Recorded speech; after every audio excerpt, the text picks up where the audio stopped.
The new Friend or Foe event brings 3 troops and an epic piece of equipment for your Archer Queen. Army camps within multiplayer will also either have reinforcement troops or defending troops inside of them. So let's tell you everything you need to know for this. The event begins on the 8th of April and runs up to only the 29th of the month. But when you first log in, the villager will be cosplaying the WWE announcer. Overlord Rhodes' reign continues as WWE superstars turn army camps into fighting rings. Destroying fighting rings in attacks will unleash friendly or hostile superstars. These will include the limited edition troops you can actually take to your army anyway, but I'm going to break all of those down for you. Collect event tickets in attacks to recruit superstars and earn champ medals. As ever, you can spend those in the trader shop. With more superstars in your army, we might just survive Overlord Rhodes' crazy reign. We're counting on you, Sheaf. Go and get them. So by heading to the event building, you will get some tickets straight away, and this is enough to unlock the first reward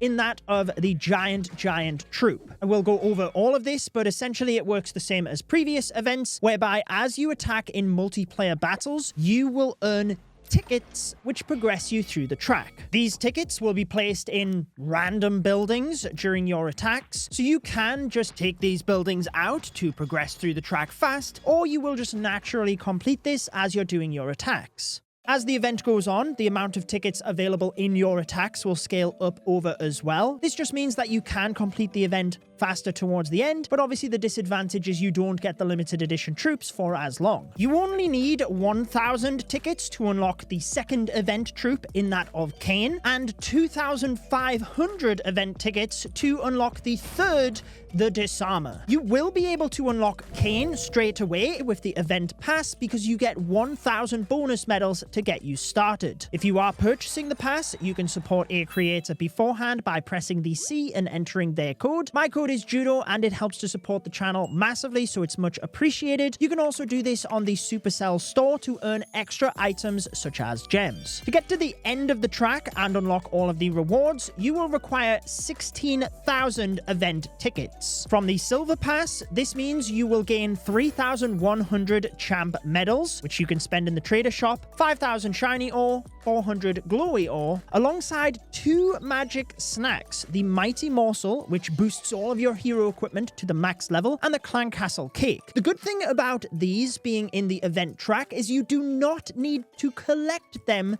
straight away, because as soon as you collect these magic items, the 24-hour cooldown timer will be ticking down, in which you would have to use it within those 24 hours. So you can save these for when you really need them. You will also unlock the decoration Rumbling Goblins. However, if you have purchased the event pass, on top of all of this, you will get an extra 5,500 champ medals, 600 glowy ore, and 80 starry ore, which the starry ore is required to upgrade your epic equipment. There is also a bonus track where you can earn up to an extra 650 champ medals. This would require 8,000 tickets, meaning from a free-to-play perspective, you can get 3,750 medals from the event, and you can get 9,250 if you've bought the pass. On top of this, with previous events, there was extra medals given on the Supercell store. They spaced them out across the month. So especially if you are a free-to-play player, I would wait until near the end of the event when you've claimed all of these, when you could then spend your medals to make sure you get exactly what you want. That said, let's head to the trader shop and show you what you can get with your event medals. Firstly, the epic piece of equipment for this event is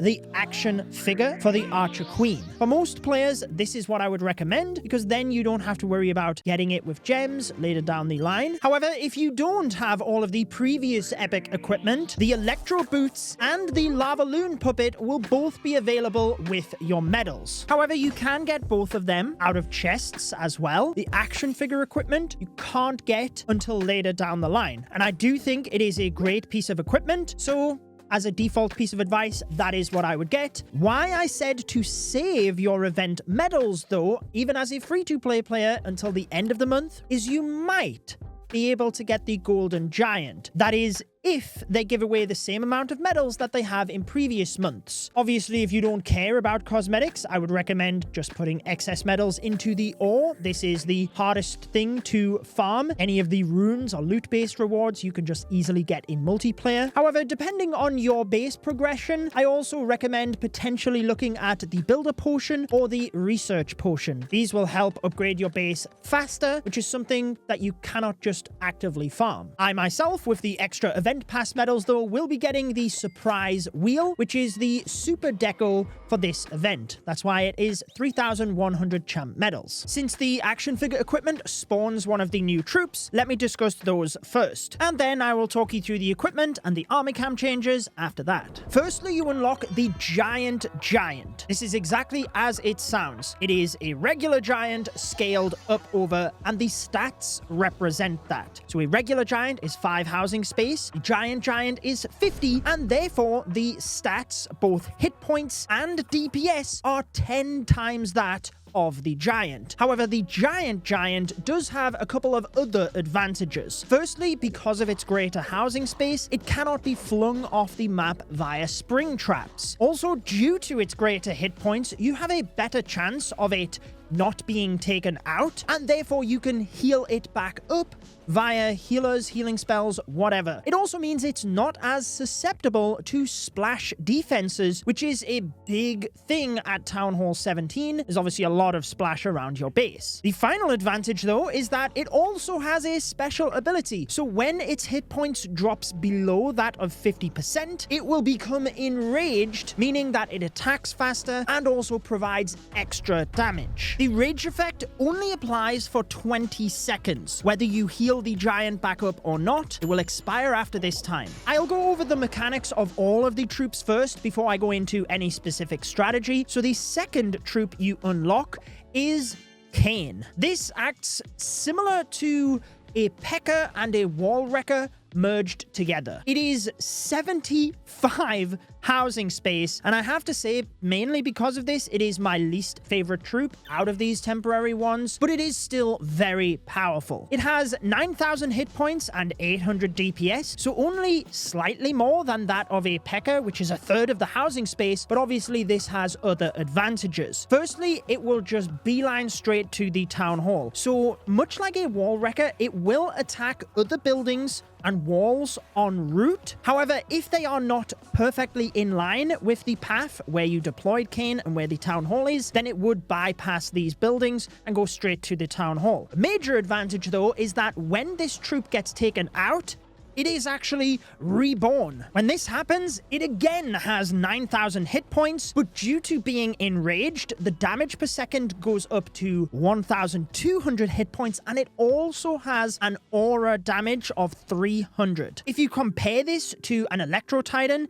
it only has 137 aura damage at maximum level, and the Electro Boots only has 200 at maximum level. This means that it is way more powerful when it is in its reborn phase. So again, if you're combining this with healing spells or the healing tome from the Warden, you would want to try and wait until they are in the second form before you use those, so that you can maximize the damage. The other thing to bring your attention to is that since it is similar to a Wall Wrecker, it has extra damage versus walls. And in fact, this troop is around about twice as effective as the max level Wall Wrecker. That means with support troops behind, it should be able to get you towards the town hall a little bit more effectively. But my favorite limited edition troop is the final one you unlock, the Disarmer. Straight away, you can see that this acts similar to a Valkyrie, but whilst a Valkyrie is 8 housing space, this is 60. However, it is worth it. Now, when you look at the stats themselves, yes, the hit points and damage per second is greater than that of a Valkyrie, but they're not 7.5 times the amount. But when you glance down towards the special ability of this troop, speed and damage are boosted for the first 20 seconds. Yes, that is nice, but it needs to be defeated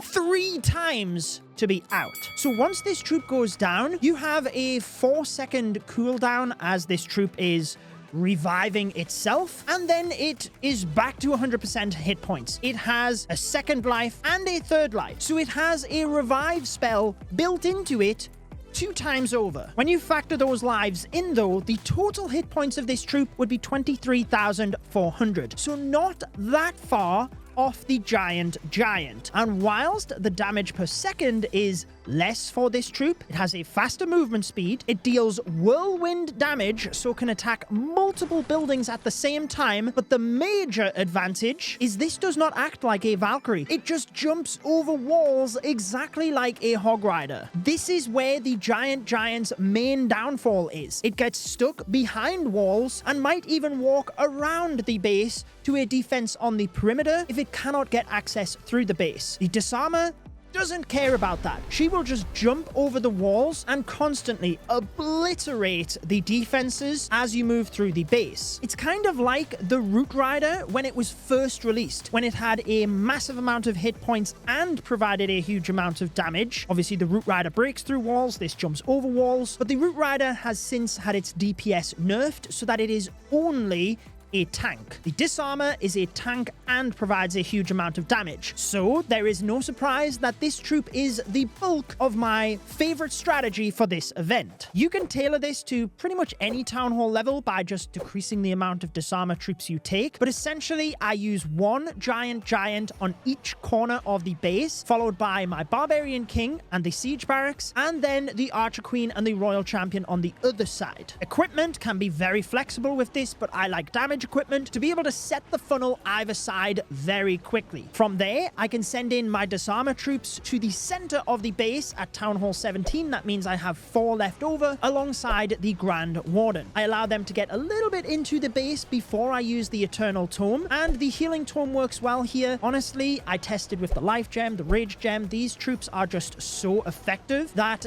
any of them work. My personal favorite is the Healing Tome though, but you will just rage them through the base alongside freeze spells, and it should be an easy 3-star. To be honest, you can use a similar approach with the KANE troops or the Giants, just swooping from one side of the base to the other. At Town Hall 17, I like to attack behind the Fire Spitters as a general rule of thumb, but at lower Town Hall levels, you basically want to go into the highest damage early so that you can take that down. If you are using the giant troops, you just have to assure that your spells are used to protect your heroes, because you will need damage and cleanup troops behind the giants so that you don't time fail. But at the start of the video, I mentioned how army camps were temporarily changing with this event. And now that I have ran you through all of the troops, I can tell you exactly what is happening. So there are 4 army camps in the game, and they have been transformed into wrestling rings. The blue army camps, which house the giant and the KANE Troop. Whenever you destroy these army camps, you will recruit those troops to fight alongside you. However, the red army camps, which include the Disarmer Troop and the Yeeter Troop, which I did break down on my season overview video of the WWE collaboration, those 2 troops will fight against you, so they will act as defending clan castle troops. These will be applied to the different areas of the game, so even in multiplayer, you will be recruiting 2 troops in an attack, but also fighting against 2 in an attack. So you will have to now consider strategically where you place your army camps. Don't worry though, this is just for the event itself, and the troops will be packing up their things and leaving at the end of the season. Army camps will return back to normal. Now let's quickly go over the epic equipment for the Archer Queen, the action figure, because you understand how the giant works, and that is essentially what this equipment is. She will spawn one of the giants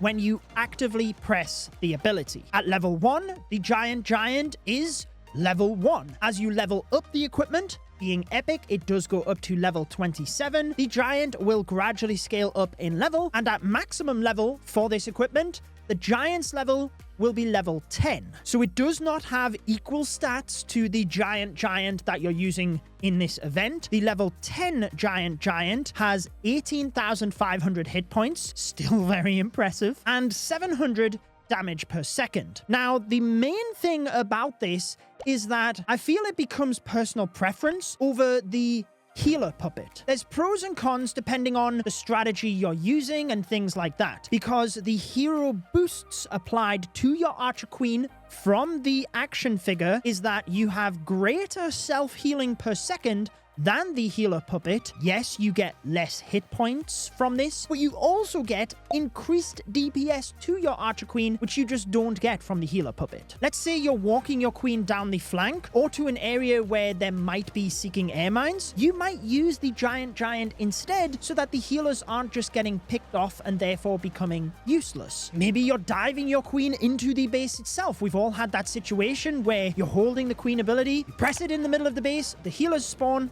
and they are instantly taken out by the air mines. That will not happen with this piece of equipment because you are spawning a tank which cannot be sprung via spring traps, and it essentially just adds more hit points out in front of your troops. What I will say about this equipment is that I feel it's one of those where you will always get guaranteed value. So what I mean by that is if you use the giant arrow, but you miss, there is a higher skill cap to that equipment. So this will be a very good piece of equipment. If you're more of a casual player that maybe likes ground smash attacks, you're always going to get value with the giant. That said, I think my favorite pairing with this is alongside the magic mirror, so that you actually have the tank out in front and then 3 archer queens providing huge damage behind. But again, you could synergize this with a few different pieces of equipment depending on what you're doing. The giant arrow would be great for air attacks if you're setting that up and then walking the queen down the flank. You could arguably pair this with the healer puppet, but do bear in mind that when your queen is at maximum health, the healers would transition across to the giant. So again, it depends on how the base is set up, whether the giant runs too far ahead of the archer queen, if she's attacking non-defensive buildings. There's just a lot of scenarios, but I do feel this will give you guaranteed value. So it is one of those versatile pieces of equipment, which is what I always recommend people upgrade